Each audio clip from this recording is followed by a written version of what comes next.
వారిని మహిమపరిచెను.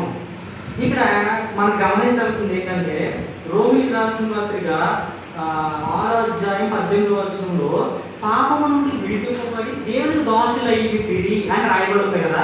కీర్తనల గ్రంథంలో ఏమైందంటే నీతిమంతుడికి అనేక ఆపదలు కలిగిన ఏం చేస్తారట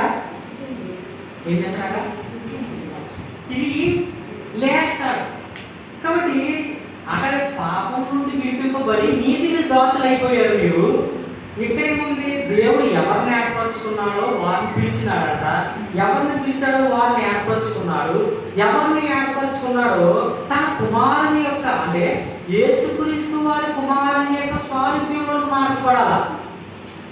అర్థమవుతుందని చెప్పినంత సరిగ్గానే దేవుడు మనల్ని ఈ ఒక్క రీతిగానే పిలిచినప్పటికీ కూడా మన రక్షణలో తీసినాడు, నీతిమంతులుగా తీసినాడు, తన కుమారులతో పోల్చినాడు. ఇంకా మరి ఇంకేం చేస్తున్నాడు, తన సొంత కుమారుని యొక్క స్వారూప్యతలను మార్చబడాలి. మొత్తం స్వారూప్యతలను మార్చబడాలంటే మన యొక్క పూర్తి స్వభావము ఈ లోకంలో జీవిస్తున్నప్పుడు ఇంకా క్రీస్తుని మాదిరిగా చూపించాలి. మళ్ళీ అక్కడ పురుషోత్తమాన్ని ఒకసారి వచ్చే కదన్నా అన్న ఇప్పుడు ఇదే వాటిని చెప్తారు గట్టిగా.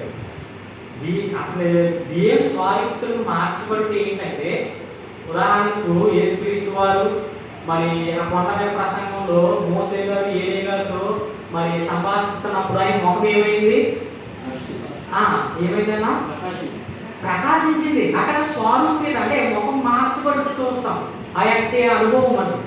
కాబట్టి ఈ లోకంలో మనం ఎప్పుడు స్వారూప్యతలోకి మార్చబడతామంటే మన యొక్క మాటలు, మన యొక్క క్రియలు, మనం నడుస్తున్నప్పుడు మన గురించి చెప్పుకునేటటువంటి సాక్ష్యం ద్వారా దేవునికి మరి దేవుని యొక్క మరి యొక్క స్వారూప్యతను మార్చబడే యొక్క ధన్యత మనకు వస్తుంది.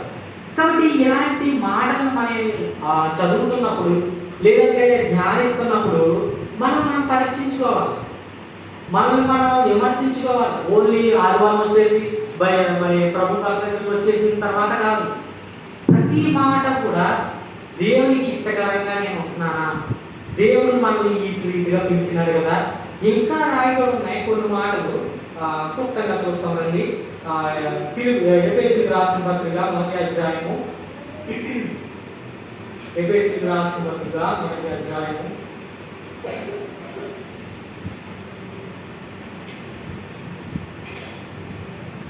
17వ వచనం.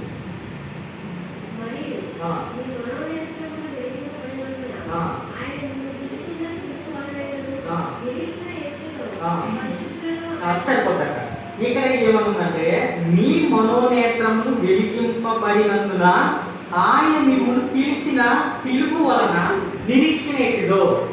అంటే ఏమిది చాలా క్లుప్తంగా ఉంది. మనోనేత్రము వెలిగింపబడినప్పుడు, మనోనేత్రం వెలిగింపబడలేనప్పుడు మనం ఎలా ఉన్నాం?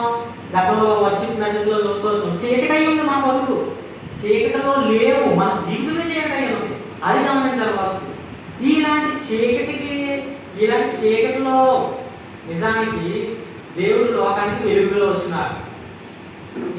పేతురు రాసిన పత్రిక 2వ అధ్యాయం ఏముంది, నేను వెలుగులో ఉన్నానని చెప్పుకోవచ్చు తన సహోదరుని ద్వేషించేవాడు ఎలా ఉన్నాడట, చీకటిలో ఉన్నాడు. మనం చదువుతాం కానీ మన సహోదరుని ఒక్కొక్కసారి ఒక్క మాట చాలు, ఆత్మీయ జీవితంలో చిన్న మాట చాలు. సహోదరుని కానీ సహోదరుని కానీ ఒక మాట అంటూ నేను వెలుగులో ఉన్నానని చెప్పుకుంటే మనం ఏమవుతామో అబద్ధంలో అవుతాం. అక్కడ పేతురు గ్రంథంలో రాయబడింది. కాబట్టి ఆయన మనల్ని మనోనేత్రములు వెలిగింపడం చేయడానికి మనం పిలుచుకొచ్చినారు.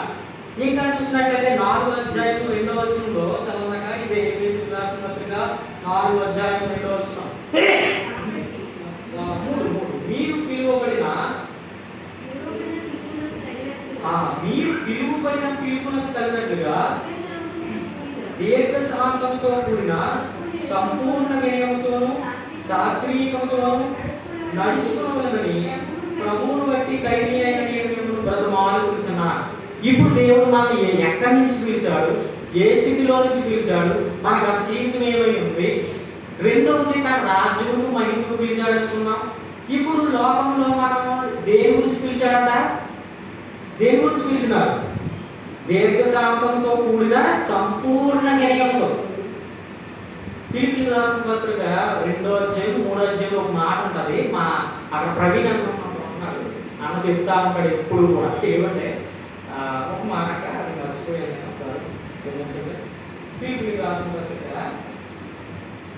2వ అధ్యాయము క్రీస్తు కలిగిన మనసు అనే పాయింట్ ఉంటుంది. 2వ అధ్యాయం క్రీస్తు యేసునకు కలిగిన ఈ మనసు కలిగిన బాగా ఓకే. క్రీస్తు యేసు కలిగి ఈ మనసు ఎప్పుడు కలిగి ఉండాలంటే, నేను నా కుటుంబాన్ని ప్రేమిస్తున్నాను, నా యొక్క సంఘాన్ని ప్రేమిస్తున్నాను, తర్వాత దేవుని ప్రేమిస్తున్నాను అనకూడదు. ఈ మెసేజ్ మ్యాక్సిమము 5 వారాలు చెప్పాడు అన్న. నాకు మా ప్రవీణ్ అన్న ఉన్నాడు ఒక అన్న. ఒక్కొక్కరిని చూస్తే ఒక్కొక్క మాట అలా ఉండిపోతుంది నాకు మనసులో. ఉదాహరణకు చూడండి, ఒక ఒట్టుని చూస్తే ఒక ప్రసంగాన్ని ఉన్నాడు, ప్రసంగాన్ని ఇప్పుడు ఏం పాడతాడు, తల్లి అయినా మంచిగానే అల్లేలుయా అదే మాట్లాడాలి, అదే గుర్తు. ప్రసంగాన్ని ఎప్పుడు పాడినా సరే తల్లి అయినా మనిషిగా అల్లేలుయా ఆయన వల్ల ఎప్పుడు అదే మాట గుర్తు వస్తుంది. కాబట్టి ఆయన చూస్తే నాకు ఇదే గుర్తు వస్తుంది. ఏంటంటే క్రీస్తు కలిగిన మనసు మనకి ఎప్పుడు రావాలంటే 100కి 100% ఆయన ప్రేమించాలంట, ఆయనలోకి మారిపోవాలంట. అప్పుడు ఆయన అలాంటి మనసు మనకు వస్తుంది. సగం నేను నా భార్యను ప్రేమిస్తున్నాను, సగం నేను సంఘాన్ని ప్రేమిస్తున్నాను, తర్వాత క్రీస్తుని ప్రేమిస్తున్నట్టు రాదు. 100కి 100% అలాగా అడ్డంలోకి వస్తేనే అలాంటి మనసు వస్తుందట.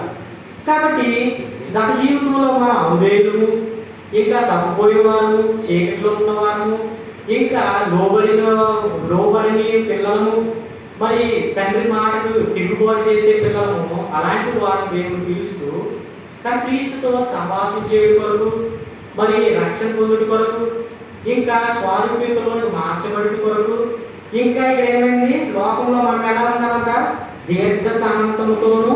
దీర్ఘశాంతం అంటే ఏంటంటే, ఒక వ్యక్తి మనం 10 సార్లు ఇన్సల్ట్ చేసాడనుకో, 10వ సారి తప్పిపోతాం, 9 సార్లు బాగా ఉంటాం.